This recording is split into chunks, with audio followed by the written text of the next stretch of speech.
So I would hope that what we have now in the way of Cuyahoga Next advisors is continued through some mechanism, whether as it is presently constituted or in the context of what's mandated by the charter.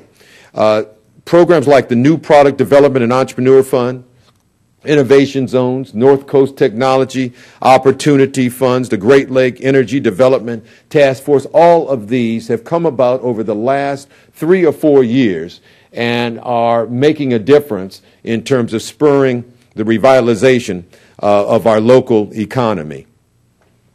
And we have to simply continue those efforts. And I trust that they will be with the next group of county leaders. I did want to spend some time. I'll have an opportunity during the Q&A, I am certain, to address some of the ongoing challenges that we face, particularly one that was, and I hope somebody will ask me a question so that I can respond to an editorial that was on that was in the forum page regarding our Department of Children and Family Services. There's a lot that I would like to say about that and what we're doing to fix the problems there, but more importantly, give you a sense of the dedication and devotion and commitment of the men and women who work in that particular department. I do want to, before I close, however, commend our county staff because they've kept the faith and they've kept focus despite an abundance of challenges and distractions, have continued to achieve at the highest level, have received a number of awards, a number of important grants, and from the federal government and the state government to continue vital programs and to create new ones. Somebody asked me once, well, how do you feel being a lame duck commissioner? And my response was that as long as there is any time left in my term, there's no such thing as a lame duck because we can't afford that. The work of the county must continue. We are going to continue to be creative and innovative. We're going to continue to do so within the context of the budgetary constraints with which we live, but the work will continue. And through December 31st, 2010 at 11:59 p.m. and 59 seconds, you can rest assured that the hardworking men and women at county government, my colleagues and other county officials, are going to continue to discharge their responsibilities and with a verve and a commitment that should make us all proud. So thank you very much for being here this afternoon, and I'm now open to your questions. Thank you.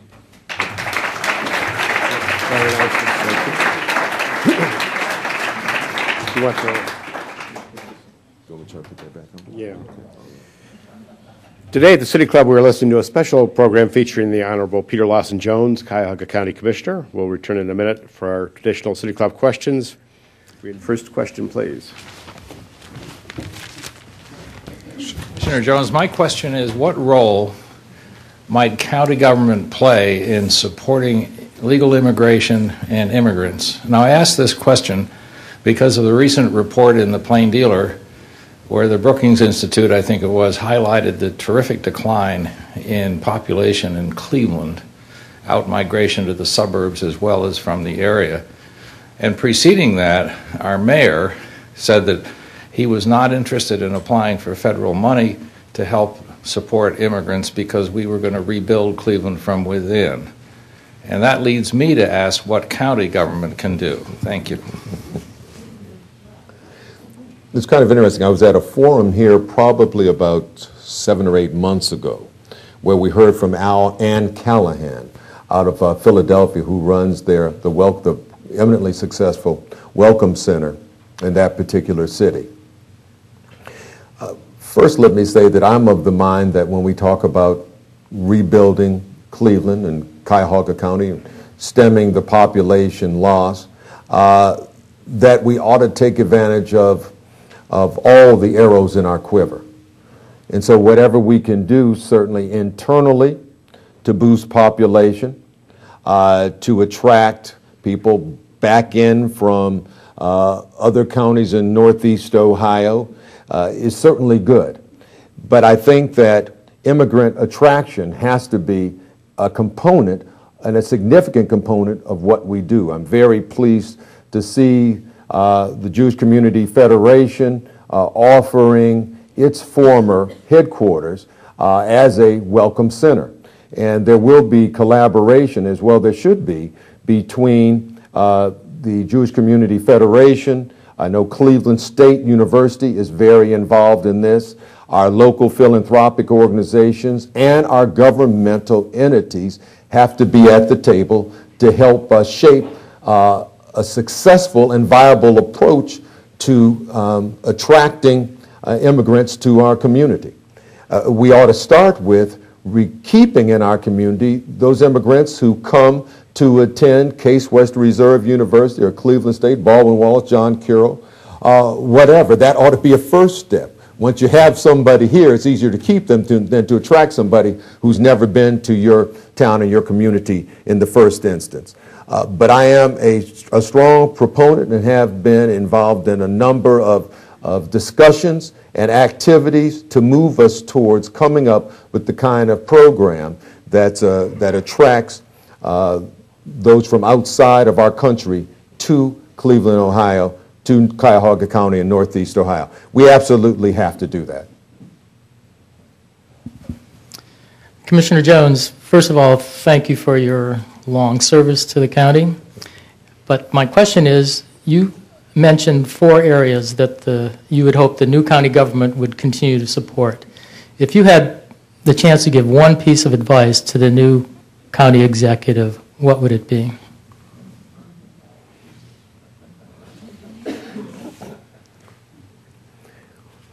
To some extent, it's not dissimilar from advice that I've offered those who are involved in the transition planning group. And it's not dissimilar to what I did when I first became a county commissioner. And that was to initially make sure that you understand how county government currently functions, what its responsibilities are under the state Ohio Revised Code, under the state constitution, understand the various funding streams, because that's an important foundational knowledge that you need in order to figure out what new innovations ought to be brought to bear and how you ought to reconfigure it all, county government.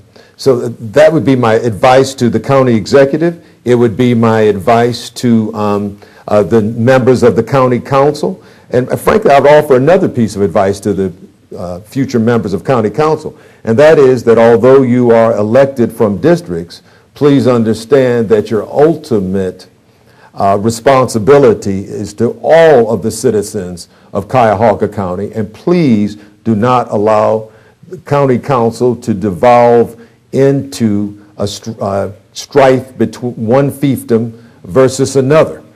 Because if that transpires, then what you'll find is that any progress we will have hoped to have achieved through this transition to a new form of county government simply will not occur. Everyone has to be mindful of their responsibilities to the commonweal, to all Cuyahoga County residents.